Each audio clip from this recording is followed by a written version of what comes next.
we were going through the townships, and I had a loaded weapon in my hand because I was part of the apartheid regime to bring control over black people. When I was growing up, there were 33 million people in South Africa. 3 million were white and 30 million were black. There were 60 guys in my platoon at the time, each with 60 live rounds of ammunition. And as we were walking as a troop, we were walking down the road. There was a school there, and the kids came out of the school en masse. And they started throwing stones and screaming at us. And the lieutenant that was in charge of our troop told us to take aim, load our weapons and take aim. And I literally became cold because at this time I was already born again and I'd given my life to Jesus. And I loved these people. And he told us to take aim. And I went through one of the most difficult experiences of my life. Do I shoot innocent little kids, or do I rebel? What is it that you do? White people had their toilets in public spaces and black people had their toilets. White people had certain seats on buses. The way that this minority tried to control this majority was to teach them in a language that the kids could not understand. The kids were rebelling against the idea that they were being taught in another language. There was no reason for the school. And because they saw us as the oppressor, they came out en masse and started doing their part by rebelling against the authority. And so what they did was they picked up stones and sticks and started throwing them all over the place. When I held that gun, my mind was that I was a Christian now. So I had this incredible pain inside of my heart. I did not want to shoot anyone. And the reason why was because I saw them as humans. I didn't see them as something else. And what do you do? Because the Bible tells us that we need to submit to our authorities. But right there I prayed and I said, Lord, please do something right now. I can't shoot these people. It's wrong. And I raised my weapon slightly higher because I was going to rebel. I wasn't going to shoot anyone. And the Lord came down and answered that prayer right away. And those kids just dissipated. And we got up and we walked again. When I prayed, they scattered. And I was delivered.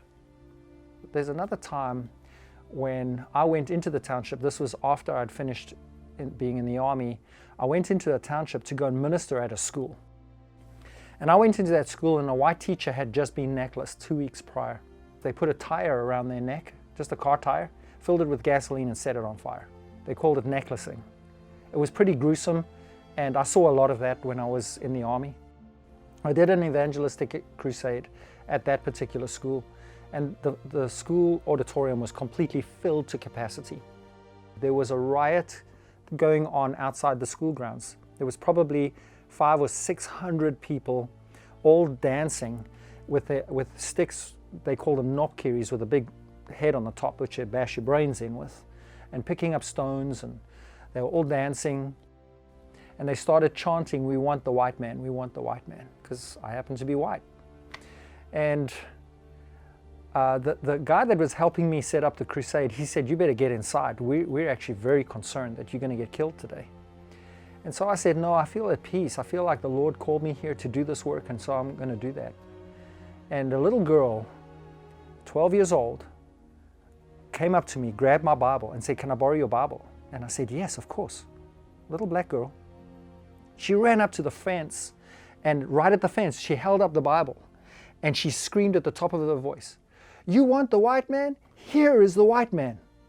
And she held the Bible forward to these guys. And as she screamed, she said it over and over again, the crowd just went completely quiet. And down came the sticks, down dropped the stones.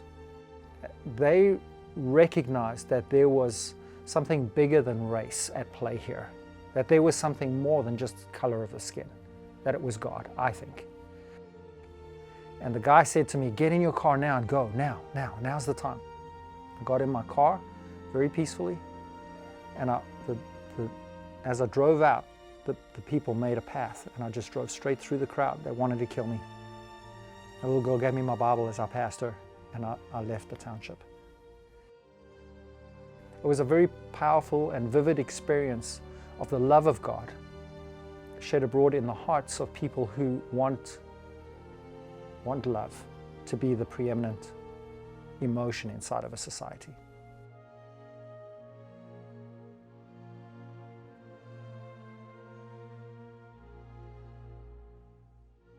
If this story inspired you, take the steps to change your life.